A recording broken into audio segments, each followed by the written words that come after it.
નમસ્કાર વિદ્યાર્થી મિત્રો, ગયા લેક્ચરની અંદર છેલ્લે આપણે ઘઉં અને ચોખા, શેરડી અને જુવાર જેવી જે પાક સંવર્ધિત જાતો છે એની વિશે ભણી ગયા છીએ. આજે આપણે એના પછી આગળ નવો ટોપિક સમજવાનો છે, એ છે રોગ પ્રતિરોધકતા માટે વનસ્પતિ સંવર્ધન. હવે અહીંયા આગળ મુખ્યત્વે વનસ્પતિની અંદર જેમ સજીવોમાં, મનુષ્યની અંદર કે અન્ય પ્રાણીઓમાં જેમ રોગ લાગુ પડે છે વિવિધ સજીવો, સૂક્ષ્મ જીવો દ્વારા, એમ વનસ્પતિઓની અંદર પણ કેટલાક રોગ ઉત્પન્ન થતા હોય છે. હવે આપણે જાણીએ છીએ કે આવા રોગકારકો કયા કયા, તો આપણે અગાઉ આના પહેલાંના પ્રકરણમાં પણ ભણી ગયા છીએ કે ફૂગ, બેક્ટેરિયા અને વાયરસ એ મુખ્ય રોગકારકો છે. તો અહીંયા પણ આપણને કીધેલું છે કે ફૂગ છે, બેક્ટેરિયા છે અને વાયરસ છે, એ રોગકારકોની વિશાળ શ્રેણી ખાસ કરીને ઉષ્ણકટિબંધના વાતાવરણમાં પાક જાતિઓના ઉત્પાદન ઉપર અસર કરે છે. હવે તમે જાણો છો કે જે પૃથ્વી છે એની અંદર આખી ઉષ્ણકટિબંધ, સમશીતોષ્ણ કટિબંધ અને શીતકટિબંધ એવા 3 ભાગ પડેલા છે. એ પૈકીના જે ઉષ્ણકટિબંધીય વાતાવરણ છે એની અંદરની જે પાક જાતિઓ છે એના ઉત્પાદન ઉપર કોણ કોણ અસર કરે છે? ફૂગ, બેક્ટેરિયા અને વાયરસ એ રોગકારકોની વિશાળ શ્રેણી એ ખાસ કરીને ઉષ્ણકટિબંધના વાતાવરણમાં ઉત્પન્ન થતા જે પાક છે એની ઉપર અસર કરે છે. કારણ કે એ વાતાવરણની અંદર આ ફૂગ, બેક્ટેરિયા અને વાયરસની વૃદ્ધિ છે એ સારી થઈ શકતી હોય, એટલા માટે એ પાક જાતિઓને અસર કરતા હોય છે. પાકનું આ નુકસાન ઘણીવાર કેટલા ટકા જેટલું હોય છે? 20 થી 30% અથવા તો ક્યારેક સંપૂર્ણ નુકસાન પણ હોય છે. હવે વિચારો કે જે ખેડૂત છે એને પોતાની મહેનતથી આખો પાક ઉત્પન્ન કર્યો હોય અને એ પાકનું જો 20 થી 30% તો એનું નુકસાન થતું હોય, બાકીનું 5% બીજી રીતે નુકસાન થતું હોય, તો એને ઉત્પન્ન કરેલા કુલ પાકમાંથી 35% તો એમને નુકસાનીમાં જાય, તો એને કેટલી ખોટ આવે. અથવા તો આમાં લખ્યું છે કે ક્યારેક તો સંપૂર્ણ નુકસાન થઈ જાય, એટલે એણે જે પાકની માટે મહેનત કરી હોય એની મહેનત છે એ નિષ્ફળ જાય, એળે જાય. તો આ એ સજીવ, એ વનસ્પતિ માટે અને એ જે તે ખેડૂત માટે પણ ખૂબ જ કઠિન પરિસ્થિતિ છે. તો આ પરિસ્થિતિમાં ખેતી વિષયક જાતોમાં રોગના પ્રતિકાર અને સંવર્ધનના વિકાસથી ખાદ્ય ઉત્પાદનમાં વધારો થાય છે, જે ફૂગનાશક અને જીવાણુનાશકના ઉપયોગની આશ્રિતા ઘટાડવામાં મદદ કરે છે. એટલે હવે આ પરિસ્થિતિની અંદર ખેતી વિષયક જાતોમાં રોગના પ્રતિકાર અને સંવર્ધનના વિકાસથી એનો એવો રોગનો પ્રતિકાર થાય, એ જે તે ફૂગથી કે વાયરસ કે બેક્ટેરિયાથી થતા જે રોગો હોય એનો પ્રતિકાર કરી શકે વનસ્પતિ, અને એનાથી એનું સંવર્ધન પણ થાય, જેનાથી ખાદ્ય ઉત્પાદનમાં વધારો થાય છે. જેનાથી શું થાય તો કે ફૂગનાશકો અને જીવાણુનાશકો છે એના ઉપયોગની આશ્રિતા ઘટાડવામાં મદદ કરે છે. સ્વાભાવિક છે કે આપણે જાણીએ છીએ કે આજે ખેડૂતો છે એ પોતાના પાકને સૂક્ષ્મ જીવોથી બચાવવા માટે, ફૂગથી થતા રોગોને દૂર કરવા ફૂગનાશક જે એક પ્રકારના ઝેરી રસાયણો છે એનો ઉપયોગ કરે છે પાક ઉપર. તો એ ડાયરેક્ટલી કે ઇનડાયરેક્ટલી આપણા શરીરની અંદર પહોંચે છે. એવી જ રીતે જીવાણુનાશક એટલે કે બેક્ટેરિયાને નાશ કરનારા જે રસાયણો છે એનો ઉપયોગ કરે છે. તો જો પાક સંવર્ધન થાય, જો વનસ્પતિ સંવર્ધન થાય, તો આવી જે જાતો છે, જે ફૂગ કે બેક્ટેરિયા જે વનસ્પતિને નુકસાન કરે છે એ ન કરે.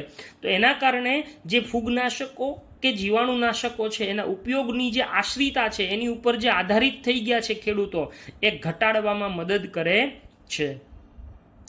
યજમાન વનસ્પતિનો પ્રતિકાર એ રોગ ઉત્પન્ન થવાથી લઈ અને રોગકારકના અટકાવવાની ક્ષમતા છે, અને તે યજમાન વનસ્પતિના જનનિક બંધારણને આધારે નિર્ધારિત થાય છે. માની લો કે કોઈ એક્સ નામની વનસ્પતિ છે, બરાબર. હવે આ એક્સ નામની વનસ્પતિ ઉપર આ કોઈ ફૂગ છે એ થતી હોય છે. હવે આ ફૂગ છે શું લખ્યું છે કે યજમાન વનસ્પતિનો પ્રતિકાર. હવે આ યજમાન જે છે એક્સ, એ યજમાન શું કરે તો કે આ યજમાન છે એ મુખ્યત્વે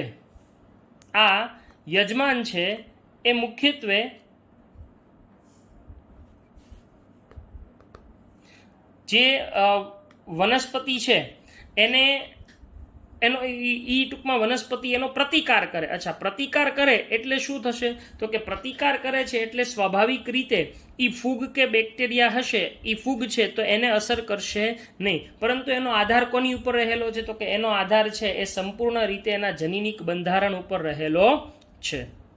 આમ યજમાન વનસ્પતિનો પ્રતિકાર એ રોગ ઉત્પન્ન થવાથી લઈ અને રોગકારકના અટકાવવાની ક્ષમતા છે, અને તે યજમાન વનસ્પતિના જનીનિક બંધારણને આધારે નિર્ધારિત થાય છે. સંવર્ધનની પ્રક્રિયા છે.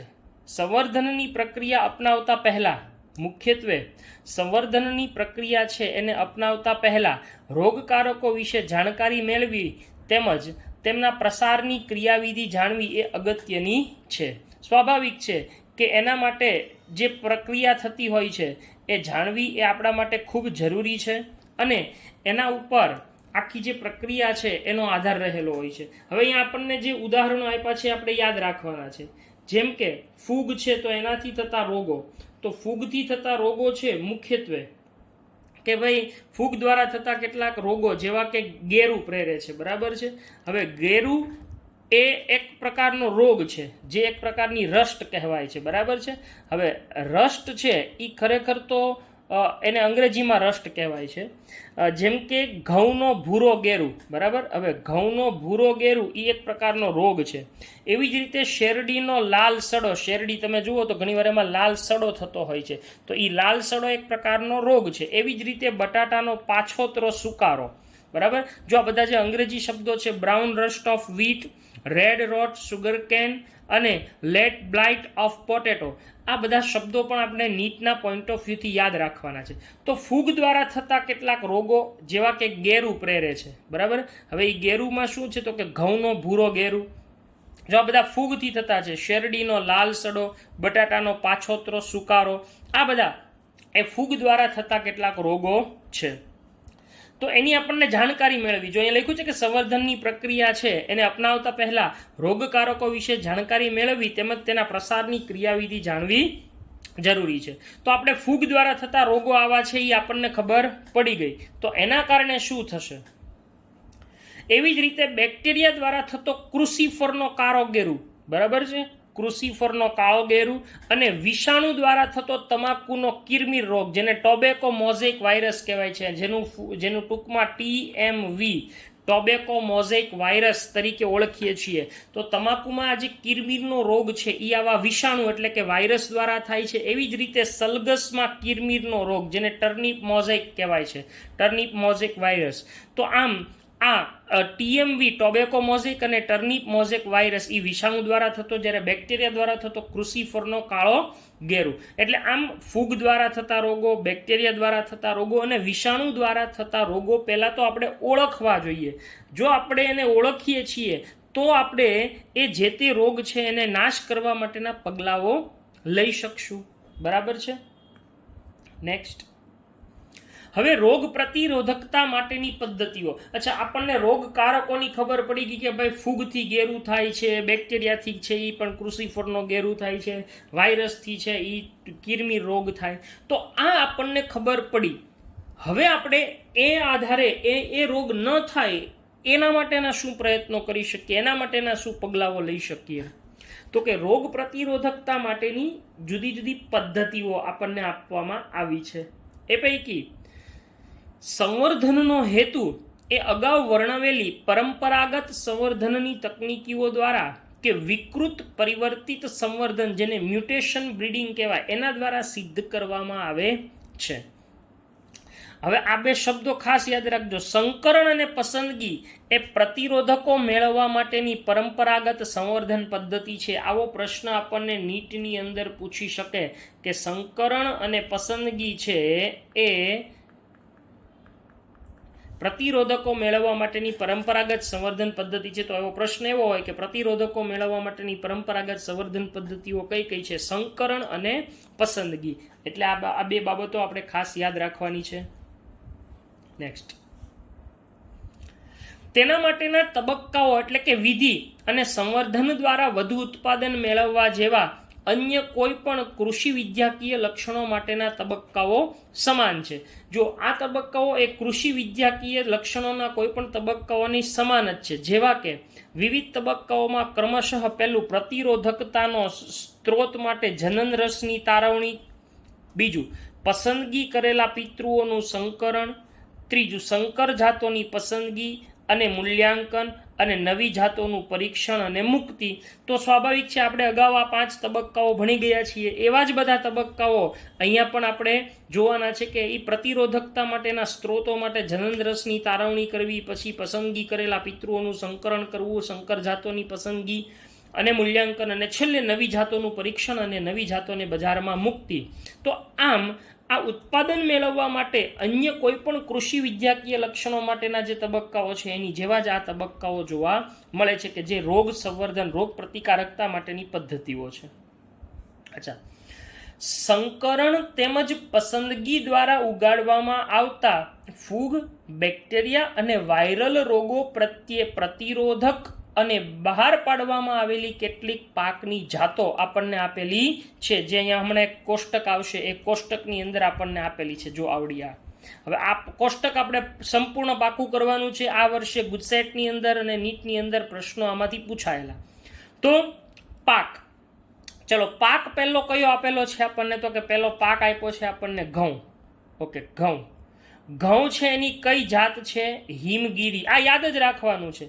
તો એ રોગ સામે એની પ્રતિરોધકતામાં શું છે? તો કે પર્ણ અને કિનારીનો ગેરુ, જેને હીલ બંટ કહેવાય, જે ઘઉંને થતો એક રોગ છે. બરાબર. તો આની સામે રક્ષણ આપતી જાત કઈ છે, વેરાયટી? તો કે હિમગીરી. ઓકે, બીજું કયું છે? પૂષા સ્વર્ણિમ. રાય એટલે કે બ્રાસિકા. જો ઘણીવાર અહીંયા તમને બ્રાસિકા શબ્દ પણ આપી દેશે તો એ રાય છે. પૂષા સ્વર્ણિમ એ એની જાત છે કે જે સફેદ ગેરુ સામે પ્રતિરોધકતા આપે છે. એવી રીતે ફ્લાવર, એની જાત કઈ કોલીફ્લાવરની? તો કે પૂષા શુભ્રા, જે પૂષા સ્નોબેલ K1, પૂષા સ્નોબેલ K1, બરાબર છે, સ્નોબોલ K1. કાળો સડો અને ફૂગના કાળા સુકારાના વલન રોગો, વલન એટલે વળી જાય, અને ઘેરો કાળો સડો, આ બધા સામે એને પ્રતિરોધકતા આપનારી આવી પૂષા શુભ્રા કે પૂષા સ્નોબોલ K1 એ એની પ્રતિરોધક જાતો છે.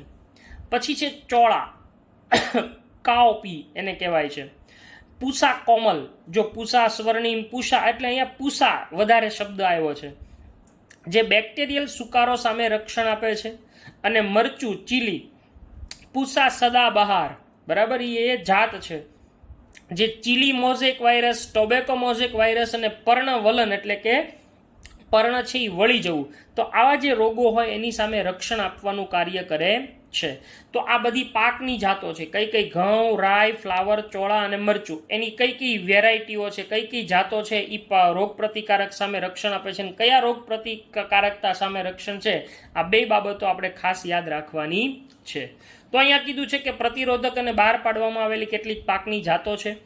વિવિધ પાકની ભિન્ન જાતો કે સંબંધિત જંગલી જાતોમાં હાજર અને ઓળખાયેલા રોગ પ્રતિરોધક જનીનોની સીમિત સંખ્યાને કારણે પરંપરાગત સંવર્ધન મોટે ભાગે નીરસ બની જાય છે. જો પરંપરાગત સંવર્ધન છે જે પહેલાના સમયથી કરતા આવ્યા છે, એ પછી સંવર્ધન એ નીરસ બની જતું હોય છે. સ્વાભાવિક છે કે આજની આધુનિક પદ્ધતિઓની અંદર એ નીરસ બની જાય. વિવિધ ઉપાયો દ્વારા વનસ્પતિમાં વિકૃતિઓ પ્રેરવાથી અને ત્યારબાદ પ્રતિકારકતા માટે વનસ્પતિજન્ય પદાર્થોને જુદા તારવવાથી ક્યારેક ઈચ્છિત જનીનોની ઓળખ કરી શકાય છે. જો શું કીધું છે કે વિવિધ ઉપાયો દ્વારા વનસ્પતિમાં વિકૃતિ પ્રેરવાથી, એને વિકૃતિ કરવાના, બરાબર, ત્યારબાદ એના પ્રતિકારકતા માટે વનસ્પતિજન્ય પદાર્થોને જુદા તારવવાથી ક્યારેક ઈચ્છિત જનીનોની ઓળખ કરી શકાય છે. તમારે હાથે કરીને કોઈ વનસ્પતિને રોગ ઉત્પન્ન થાય એવા પ્રયત્નો, એવી વિકૃતિઓ પ્રેરવાની. અચ્છા, ત્યાર પછી એને રોગની સામે પ્રતિકારકતા માટે વનસ્પતિજન્ય પદાર્થોને જુદા તારવીએ તો ક્યારેક એમાંથી આપણને નવી અથવા ઈચ્છિત જનીનોની ઓળખ છે એ કરી શકાય છે. હવે આવા ઈચ્છિત લક્ષણો ધરાવતી વનસ્પતિઓનું સીધું જ બહુગુણન કરી શકાય છે, સીધું એને આપણે નમૂના તરીકે જ લઈ શકીએ છીએ, અથવા તો તેમનો સીધો સંવહન માટે પણ ઉપયોગ કરી શકાય છે. એટલે અહીંયા આગળ તમે પસંદ કરેલી વનસ્પતિની જાતિ છે એને સીધી ઉપયોગમાં લઈ શકાય છે. સંવહનની અન્ય પદ્ધતિઓ કે જેનો ઉપયોગ કરવામાં આવે છે તેમાંથી સોમા ક્લોનલ વેરિયન્ટ અને જીનેટિક એન્જિનિયરિંગ પૈકીની પસંદગી છે. કઈ સોમા ક્લોનલ વેરિયન્ટ અને જીનેટિક એન્જિનિયરિંગ, આ વિશે તમે આગળ જીનેટિક્સની અંદર આખું જીનેટિક એન્જિનિયરિંગ છે એ બાયોટેકનોલોજીમાં ભણવાના છો. તો આ જીનેટિક એન્જિનિયરિંગ અને સોમા ક્લોન એટલે કે આબેહૂબ પ્રતિકૃતિ, સોમા ક્લોનલ વેરિયન્ટ અને જીનેટિક એન્જિનિયરિંગ પૈકીની પસંદગીઓ છે. હવે પહેલું આપણે આની અંદર આગળ ડિટેલમાં સમજવાનું છે એ છે ઉત્પરિવર્તન વિકૃતિ, જેને અંગ્રેજીમાં મ્યુટેશન કહેવાય. વિકૃતિ શબ્દ તમે જનીન વિદ્યાની અંદર ખૂબ સારી રીતે ભણી ગયેલા છો. આનુવંશિક ભિન્નતા માટે જનીનની અંદર નાઇટ્રોજન બેઝના ક્રમમાં ફેરફાર કરવો તેને વિકૃતિ કહેવામાં આવે છે. તમને ખબર છે કે વિકૃતિ એટલે કંઈ નહીં, જે જનીન છે એની ઉપરના જે નાઇટ્રોજન બેઝનો ક્રમ હોય, એડેનિન, ગ્વાનિન, થાઇમિન, સાઇટોસિન વગેરે, તો એ નાઇટ્રોજન બેઝના ક્રમમાં ફેરફાર થાય એટીજીસીની અંદર, એના પરિણામે નવા લક્ષણો વિકસિત થાય છે કે જે એના પિતૃમાં હોતા નથી, અને પિતૃમાં ન હોય અને એની સંતતિમાં આવે તો એક પ્રકારે એને વિકૃતિ ગણવામાં આવે છે. હવે ખાસ કરીને કૃત્રિમ રીતે રસાયણો કે વિકિરણો જેવા કે ગામા કિરણો ખાસ કરીને એનો ઉપયોગ કરવાથી વિકૃતિ પ્રેરી શકાય છે. એટલે કે કોઈ વનસ્પતિની ઉપર તમે ગામા કિરણોનો મારો કરો તો એના જનીન બંધારણમાં ફેરફાર થવાથી જે વનસ્પતિ છે એ વિકૃત બને છે. તેમજ સંવર્ધનમાં સ્ત્રોત તરીકે ઇચ્છનીય લક્ષણો ધરાવતી વનસ્પતિની પસંદગી અને ઉપયોગ કરવામાં આવે છે. અને આવી રીતે સંવર્ધનની અંદર સ્ત્રોત તરીકે એવી ઇચ્છનીય લક્ષણો ધરાવતી વનસ્પતિની પસંદગી અને એનો ઉપયોગ કરવામાં આવે. આ પ્રક્રિયાને ઉત્પરિવર્તન સંવર્ધન કહેવામાં આવે છે. તો ઉત્પરિવર્તન સંવર્ધન એટલે શું? તો કે નાઇટ્રોજન બેઝના ક્રમમાં ફેરફાર કરવાનો, એને કૃત્રિમ રસાયણો કે વિકિરણોના ઉપયોગથી વિકૃતિ પ્રેરવાની, અને પછી સંવર્ધનમાં એનો સ્ત્રોત તરીકે ઇચ્છનીય લક્ષણો ધરાવતી વનસ્પતિની પસંદગીને ઉપયોગ કરવામાં આવે તો એવી આખી સમગ્ર ક્રિયાને શું કહેવાય છે? ઉત્પરિવર્તન સંવર્ધન કહે છે. ઉત્પરિવર્તન મગ, જેને મંગ બીન્સ કહેવાય છે, એમાં યલો મોઝેક અને પાવડરી મિલ્ડ્યુ સામે પ્રતિરોધકતા પ્રેરી શકાય હતી. યલો મોઝેક વાયરસ, પાવડરી મિલ્ડ્યુ, બરાબર, જે પાવડરના ફોર્મમાં કરી નાખે, મગ છે એને પાવડર કરી દે, તો એવા યલો મોઝેક અને પાવડરી મિલ્ડ્યુ સામે પ્રતિરોધકતા પ્રેરી શકાય હતી. કોના દ્વારા? તો કે ઉત્પરિવર્તન કરેલા મગની અંદર આ બેની સામે પ્રતિરોધકતા પ્રેરી શકાતી, તો આ સંવર્ધિત જાત કહેવાય. વનસ્પતિઓની કેટલીક કૃષિજન્ય જંગલી જાતો પ્રતિરોધક લક્ષણો ધરાવે છે, પરંતુ તેઓની ઉત્પાદન ક્ષમતા બહુ ઓછી હોય છે. જો જંગલી જાતો છે એ પ્રતિરોધક લક્ષણો ધરાવે, વાયરસ સામે રક્ષણ મેળવી શકે કુદરતી રીતે, અથવા તો એ ફૂગ સામે રક્ષણ મેળવે, પરંતુ એની ઉત્પાદન ક્ષમતા બહુ ઓછી હોય, તો પ્રતિકાર એકલો કરે એ મહત્વનું નથી. પ્રતિકારની સાથે સાથે ઉત્પાદન ક્ષમતા પણ મહત્વની છે. એટલે બંને જો સમન્વય હોય તો જ આપણા માટે એ ઉપયોગી બને છે. આથી ઊંચા ઉત્પાદન માટે આવી કૃષિજન્ય જંગલી જાતોમાંથી ઉચ્ચ ઉત્પાદકતાવાળી જાતોમાં પ્રતિરોધક જનીનોનો પ્રવેશ કરાવવામાં આવે. હવે સમજી લો કે આ એક્સ નામની જાતિ જંગલી છે અને આ વાય નામની જાતિ છે કે જે વધારે ઉત્પાદન પ્રેરે છે, બરાબર. આપણે એને બે અલગ અલગ રીતે દર્શાવીએ.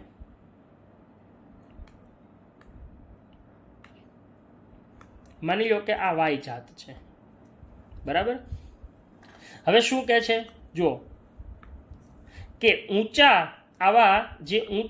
ઉત્પાદન માટે આવી કૃષિજન્ય જંગલી જાતોમાંથી ઉચ્ચ ઉત્પાદકતાવાળી જાતોમાં પ્રતિરોધક જનીનોનો પ્રવેશ કરાવવામાં આવે છે. હવે આ ઉચ્ચ, માની લો કે પ્રતિરોધકતા ધરાવતી એક્સ જાતિ છે અને આ છે એ ઊંચા ઉત્પાદનવાળી છે, તો શું કરવામાં આવે છે?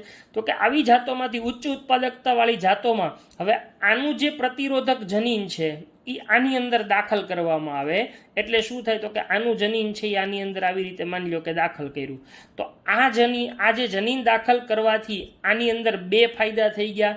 એક તો એની ઉત્પાદકતા વધુ છે અને બીજું કે એ પ્રતિરોધકતા પણ જોવા મળે છે. તો આમ ઉત્પાદકતા અને પ્રતિરોધકતા આ બંને એ આ નવી જાતિની અંદર આપણને જોવા મળી શકે છે. ભીંડો છે એ એબેલમોસસ એસ્કેલેનિયસ એનું વૈજ્ઞાનિક નામ છે. એમાં યલો મોઝેક વાયરસ જો YMV યલો મોઝેક વાયરસ સામે પ્રતિરોધકતા મેળવવા માટે ભીંડાની અંદર ખાસ યાદ રાખજો જંગલી જાતમાંથી આવા જનીનોને તબદીલ કરવામાં આવ્યા જેના પરિણામે એ એસ્ક્યુલન્ટ અહીંયા છે એ એસ્ક્યુલેન્ટ્સ એટલે જો અહીંયા એસ્ક્યુલેન્ટ છે ને એ એટલે એબેમિયસ ને એસ્ક્યુલેન્ટ્સ એટલે ભીંડો એ એસ્ક્યુલેન્ટ્સની નવી જાત પ્રાપ્ત થઈ જેને પરભાણી ક્રાંતિ કહે છે. આ શબ્દ બહુ પૂછાવા લાયક છે નીટની અંદર કે પરભાણી ક્રાંતિ એ કોની અનુલક્ષીને કરવામાં આવ્યું તો કે ભીંડાની અંદર. અચ્છા ભીંડામાં શું કરવામાં આવ્યું તો કે ભીંડામાં યલો મોઝેક વાયરસ છે એ રોગ ઉત્પન્ન કરે છે. તો એની સામે પ્રતિરોધકતા મેળવવા માટે જે જંગલી જાત એની હોય જંગલી જાત પાસે પ્રતિરોધકતા છે પણ એની ઉત્પાદન ક્ષમતા ઓછી હોય તો એવી જંગલી જાતમાંથી જનીનોને શું કરવામાં આવ્યા હોય તબદીલ કરી અને નવી જાતિ બનાવવામાં આવી જેના પરિણામે એ એસ્ક્યુલેન્ટ્સ એની નવી જાત એટલે કે ભીંડાની નવી વેરાયટી પ્રાપ્ત થઈ અને એને પરભાણી ક્રાંતિ તરીકે ઓળખવામાં આવે છે. તો આવી પરભાણી ક્રાંતિ એ આવા વનસ્પતિ સંવર્ધનની અંદર ખૂબ ઉપયોગિતા પુરવાર કરી છે. ઉપરયુક્ત બધા જ ઉદાહરણોની અંદર પ્રતિરોધક જનીનોના સ્ત્રોત સામેલ થાય છે અને આ સજીવો એ જ પાકની જાત કે તેને સંબંધિત જંગલી જાતના હોય છે કે જેમને રોગ પ્રતિકારકતા માટે સંવર્ધિત કરવામાં આવે છે. સ્વાભાવિક છે કે જંગલી જાતની સામે રોગ પ્રતિકારકતાનું સંવર્ધન કરી શકે એવા બનાવવામાં આવે છે. પ્રતિરોધક જનીનોનું સ્થળાંતરણ લક્ષ્ય વનસ્પતિ અને સ્ત્રોત વનસ્પતિ વચ્ચે લિંગી સંકરણ કરવાથી થાય છે. આ પ્રશ્ન પૂછાઈ શકે. શું તો કે પ્રતિરોધક જનીનોનું સ્થળાંતરણ એ લક્ષ્ય વનસ્પતિ અને સ્ત્રોત વનસ્પતિ વચ્ચે કોના દ્વારા થાય છે કઈ ક્રિયા દ્વારા તો કે લિંગી સંકરણ દ્વારા કરવામાં આવે છે અને તેને પસંદગીની ક્રિયા દ્વારા પૂર્ણ કરવામાં આવે. તો આવી રીતે લિંગી સંકરણ દ્વારા આવા જનીનોનું સ્થળાંતરણ થઈ શકે છે. હવે જો અત્યાર સુધી તમને કહી દઉં કે અત્યાર સુધી આપણે જે ભણ્યા એ શેની સામે પ્રતિકારકતા મેળવવાની હતી ફૂગ વાયરસ અને બેક્ટેરિયા જે આપણને નરી આંખે દેખાતા નથી એવા સૂક્ષ્મ જીવોની સામે. હવે જે આપણે ભણવાનું છે એ કોની સામે છે કીટકો જેને આપણે જોઈ શકીએ મોટા તીડ હોય કે એવા જે કીટકો છે એ.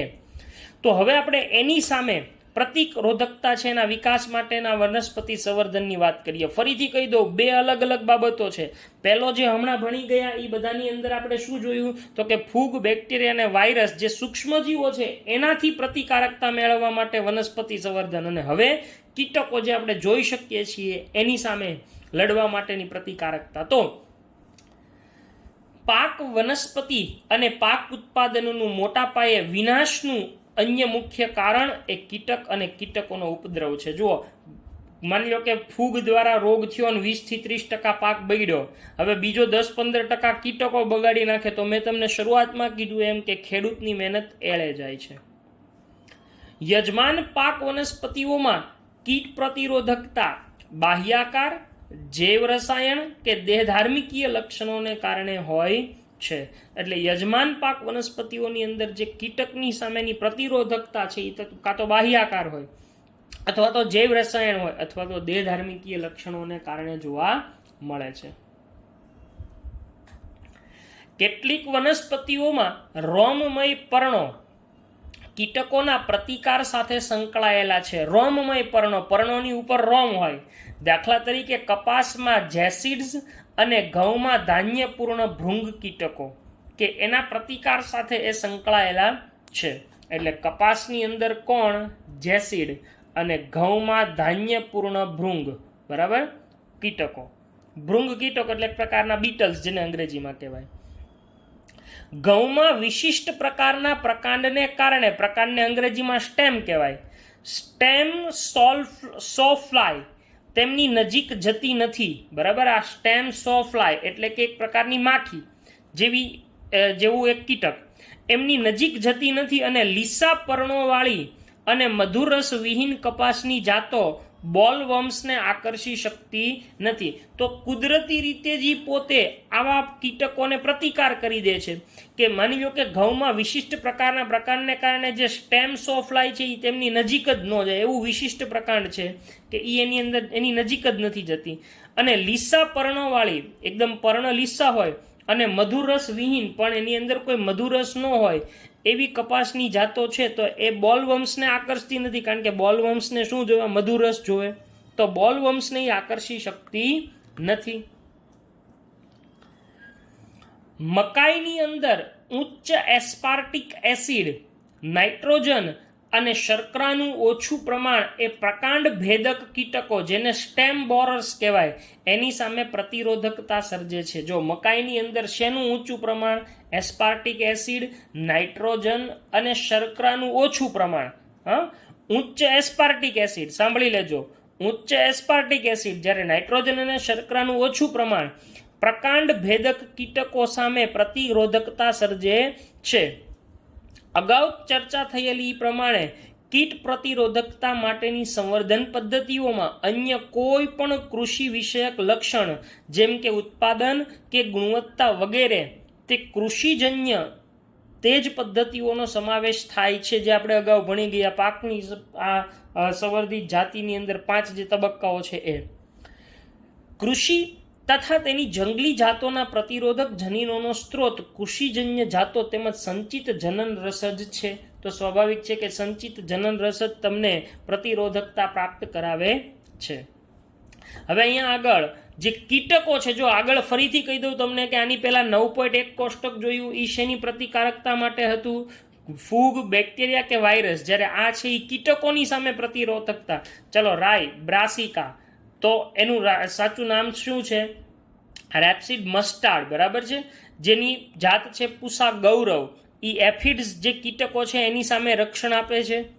ચપટા કઠોળ જેને ફ્લેટ બીન્સ કહેવાય એની જાતો કઈ છે? પૂસાસેમ 2, પૂસાસેમ 3, જે જેસિડ્સ, એફિડ્સ અને ફળ ભેદક એટલે કે ફ્રૂટ બોરર, ફળની અંદર કાણા પાડી દે એવા ફ્રૂટ બોરર છે એની સામે રક્ષણ આપે છે.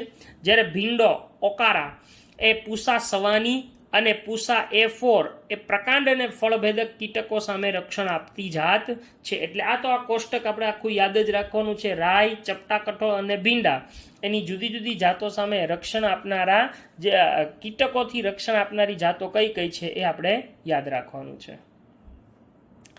ત્યાર પછી છે સુધારેલ ખાદ્ય ગુણવત્તા માટેનું વનસ્પતિ સંવર્ધન. વિશ્વમાં લગભગ 840 મિલિયન 840 લાખ થી પણ વધુ લોકોને તેમના દૈનિક ખાદ્ય તથા પોષણ સંબંધી જરૂરિયાતોની પૂર્તિ માટે પર્યાપ્ત ખોરાક પ્રાપ્ત નથી થતો. બહુ વાસ્તવિકતા છે મિત્રો. દુનિયાના ઘણા બધા લોકો એવા છે કે જે ભૂખ્યા સૂતા હોય છે, એને પોતાની દૈનિક જરૂરિયાતનો પોષણ સંબંધી પૂરતો ખોરાક પ્રાપ્ત થતો નથી. મોટી સંખ્યામાં લગભગ 3 કરોડ લોકો લઘુપોષક તત્વો, પ્રોટીન અને વિટામિનની ઉણપને સહન કરે છે.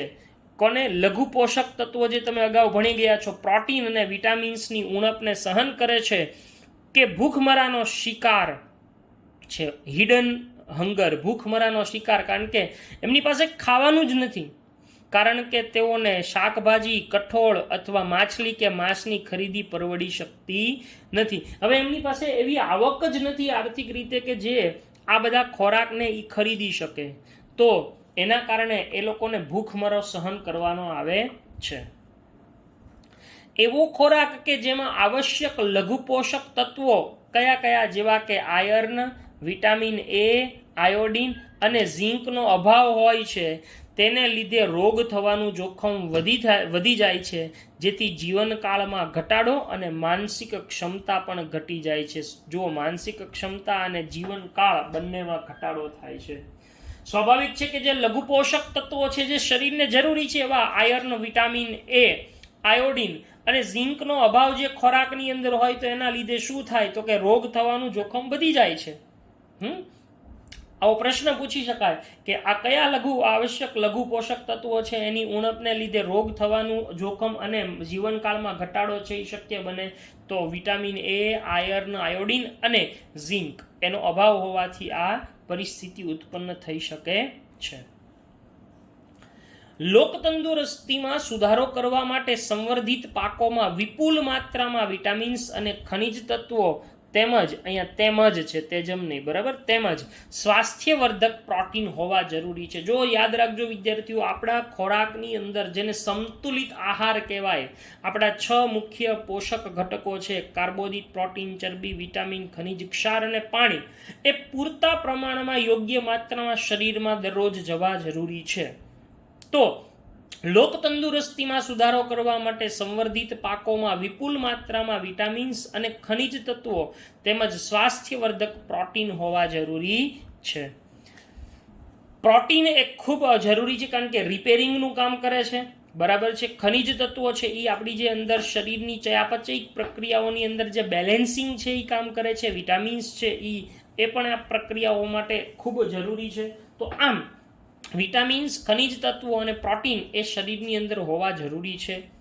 સુધારેલી પોષણ ગુણવત્તા માટે કરવામાં આવતા સંવર્ધનમાં કેટલાક મુદ્દાઓને ધ્યાનમાં લેવામાં આવે છે. તો એ કયા કયા મુદ્દાઓ ધ્યાનમાં લેવામાં આવે છે? પહેલું, પ્રોટીનનું પ્રમાણ અને ગુણવત્તા ખોરાકની અંદર કેટલી છે, તેલનું પ્રમાણ અને ગુણવત્તા, વિટામિનનું પ્રમાણ અને ગુણવત્તા, અને લઘુ પોષક તત્વો તથા ખનિજનું પ્રમાણ અને ગુણવત્તા. આટલી બાબતો કયા કયા? પ્રોટીન, તેલ, વિટામિન અને લઘુ પોષક તત્વો જે આપણે અગાઉ જોઈ ગયા એ પ્રમાણે આયર્ન ને એ ઝીંક નહીં, બરાબર. તો એના પ્રમાણ એ ખોરાકની અંદર ખૂબ જ સારી રીતે હોવા જરૂરી છે. વર્ષ 2000ની અંદર વિકસિત એવી મકાઈની સંકર જાતમાં હાલની મકાઈની જાત કરતા લાઇસિન અને ટ્રિપ્ટોફેન એમિનો એસિડ જે છે એમનું પ્રમાણ 2 ગણું નોંધાયું હતું.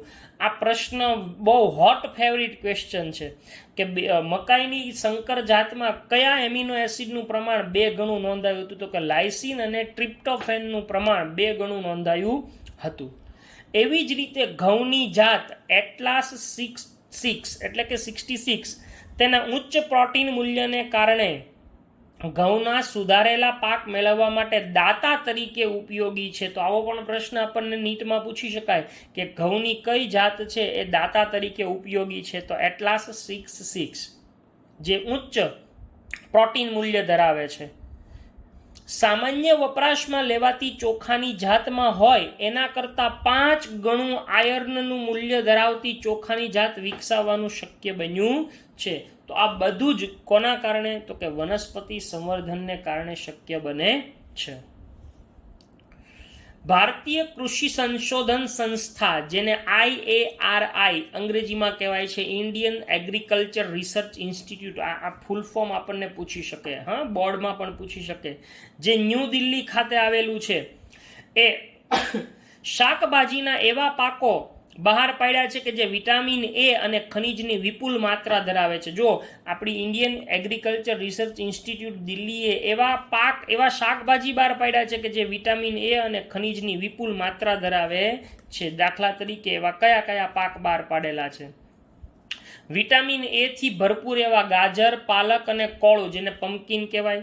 તો વિટામિન સી થી સમૃદ્ધ એવા કારેલા, ચીલની ભાજી એટલે કે બથુઆ અને રાઈ અને ટમેટા જે વિટામિન સી થી સમૃદ્ધ છે એવા બનાવ્યા છે. આયર્ન અને કેલ્શિયમથી ભરપૂર એવી પાલક અને ચીલની ભાજી. જ્યારે પ્રોટીનથી સમૃદ્ધ કઠોળ જેવા કે વાલોળ, બરાબર, અહીંયા વાલોળો આવશે, બરાબર, વાલોળ, પછી ફણસી અને વટાણા. તો આમ આપણી આ જે સંસ્થા છે IARI Indian agriculture research institute, એણે વિટામિન એ થી ભરપૂર એવા ગાજર, પાલક અને કોળું વિકસાવ્યા. વિટામિન સી થી સમૃદ્ધ એવા કારેલા, ચીલની ભાજી, રાઈ અને ટમેટા. આયર્ન અને કેલ્શિયમથી ભરપૂર એવી પાલક અને ચીલની ભાજી. અને પ્રોટીનથી સમૃદ્ધ એવા કઠોળ જેવા કે શીંબ, જેવા કે વાલોળ, વટાણા, ફણસી વગેરે. તો આવી રીતે આવા પાકો છે એ જો બનાવવામાં આવે તો સજીવો મનુષ્યની જે પોષણની જરૂરિયાત છે એ આપણે સારી રીતે સંતોષી શકશું. તો આજના લેક્ચરની અંદર અહીંયા સુધી રાખીએ છીએ. હોમવર્કની અંદર અહીંયા સુધીનું મટીરિયલ જે તમને મોકલવામાં આવ્યું છે એમાંથી એક વખત લખી અને મોકલાવવાનું રહેશે. Thank you.